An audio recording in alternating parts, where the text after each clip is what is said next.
Star. And I'm Kiki.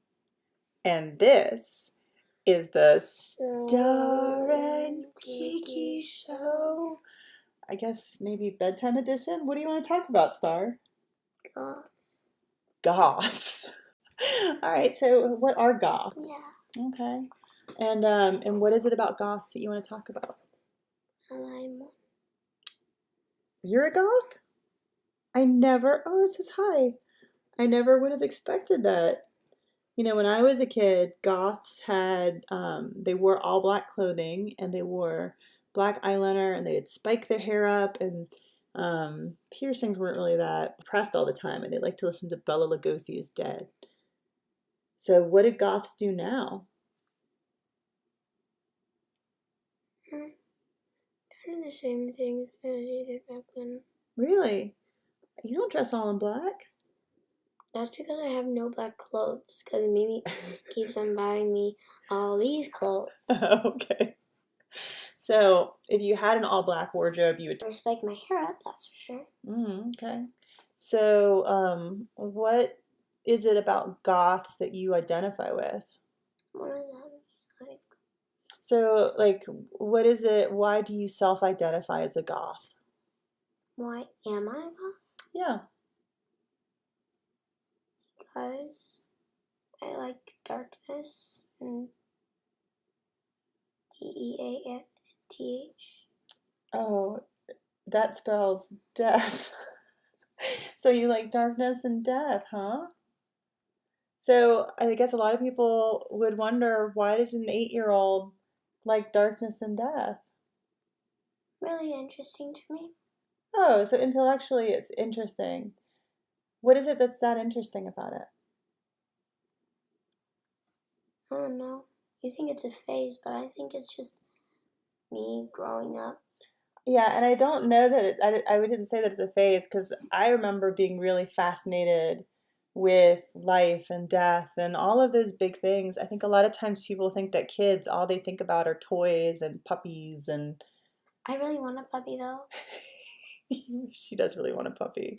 Um, yeah, but I think kids think a lot about things that some people might think are very adult. Like they think a lot about death and they worry about things um, and they get depressed too.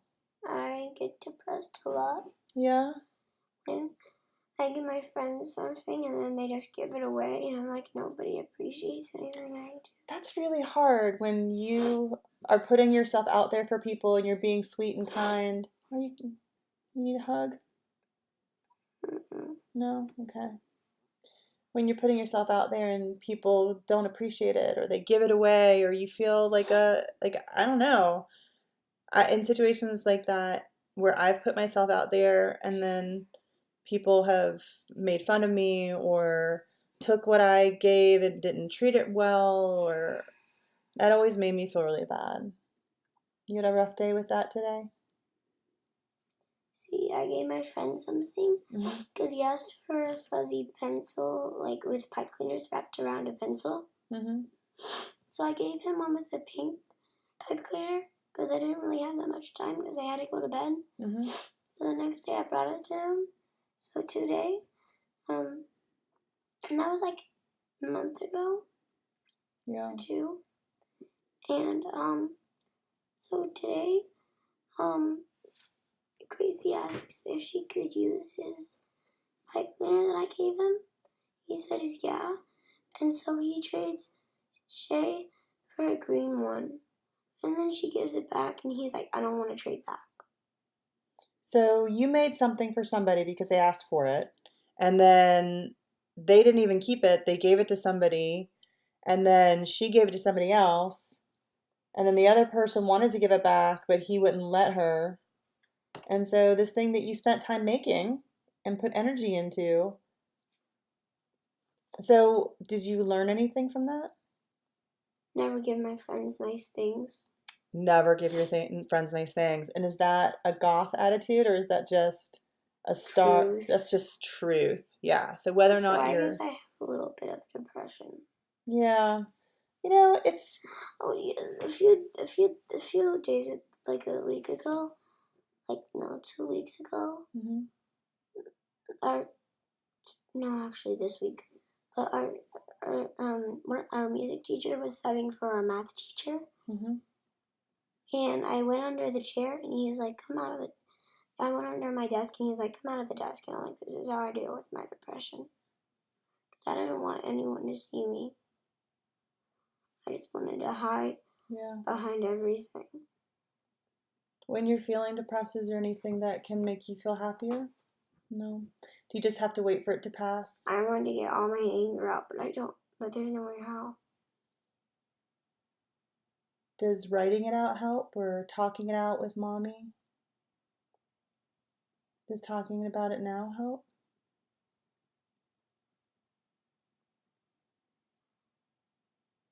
Sometimes people go to a therapist so they can talk about it. I go there and I just cry a lot. Oh, the counselor? Huh? You go to the counselor and you just cry a lot? Mm-mm. I used to do that in Texas. Mm-hmm. But I didn't cry. I just told her that I missed home. Oh. So I feel like we kind of didn't talk about gossip. We kind of talked about depression. You know, when I was a kid, I used to cry every day. And I was really, really depressed, I think, until I was probably about 14. No, longer. It got to be like 17. 17, I think, is when I finally broke through it. But it was really tough. And a lot of times it was me thinking that I wasn't good enough, that nobody would ever love me, that everything I did, I messed everything up. And what I had to do is I had to learn how to forgive myself. Hold on. Yeah? I need to get something real quick. You just talk to them. About what? Like, I'm sitting here and I was telling you I was bearing my soul and you're leaving me. No, I'm getting this.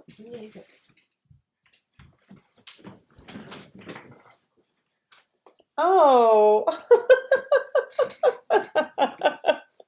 Thank you. Thank you. Oh, it's very sweet.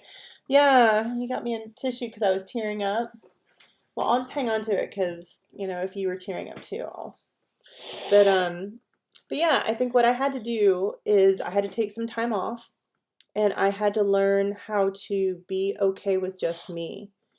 I had to just kind of, anytime that I got angry, I'd look at what is it that I'm getting angry about, and or if I didn't like somebody, or if I had a really strong reaction, it's like, well, what is it about them that I'm reacting to? And I realized that sometimes the people that I didn't get along with, it wasn't their fault. It was that they reminded me of something, or they had some kind of trait that I didn't like, that I thought was bad or weak or something. And I had a hard time getting along with people because I just didn't like myself. So I had to learn how to like myself. I just feel like I don't love myself because every time I do something, all my friends either tear it apart, redo it, or do something to it. Well, I'll tell you. I made my friend a picture of a tap dancing hamster and its little what do you call it? Hamster wheel? A little, like, exercise globe. And this little ball. Okay. And she said, oh, I don't like this cane. I'm like, but I made a dancing hamster. And I'm like, can you please keep the hat? And she's like, no, I'm not keeping the hat either. I'm like, you know what, just give it back then. You know what's really rough about school? Is that you were randomly put with 20 to 25 kids who you wouldn't have chosen to be friends with. We got 22 kids. So you were randomly put with 22 kids this year that if you were given a choice, you probably wouldn't have picked them out to hang out with. And you got to spend so many hours a day with them. And it's really not going to be until you graduate high school that you're really going to be able to choose who you spend your time with. I mean, even in college, you'll be stuck with people you don't like or don't know, but at least you'll have more free time that you can actually choose your team. In college, I'm sticking with my friend Luna. Yeah.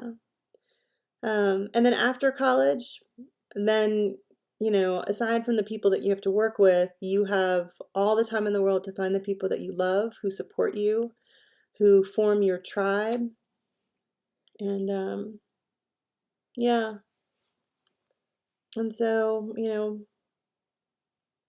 find what you can enjoy, and if there are things that are unpleasant, see what you can learn from it so you can try to avoid it. And if you can't avoid it, just come talk to me about it, okay? So, the moral of the story is when you are down, just remember that you are not bad. And you are amazing. I was gonna say not the only one. And you are not the only one. So the moral of the story is, when you are down, remember you're not bad. You're amazing. And everybody gets down and everybody feels depressed. And even if you're somebody who's not usually depressed, it could happen to you. So just be sweet and patient and, you know, listen. Listen to the people who are sad. And sometimes they don't. I wish my friends did that. You'll meet friends who will. Only my friend Luna does that. Yeah, and that's why she's your best friend. And you know what Papa T always says? If you go through this life with one friend, one person who you can say is your real friend, then you're lucky. All right. Thank you for joining us tonight. If you're sad or if you want to share something, feel free to comment below. And just know that we love you and everything's going to be okay. It's going to get better.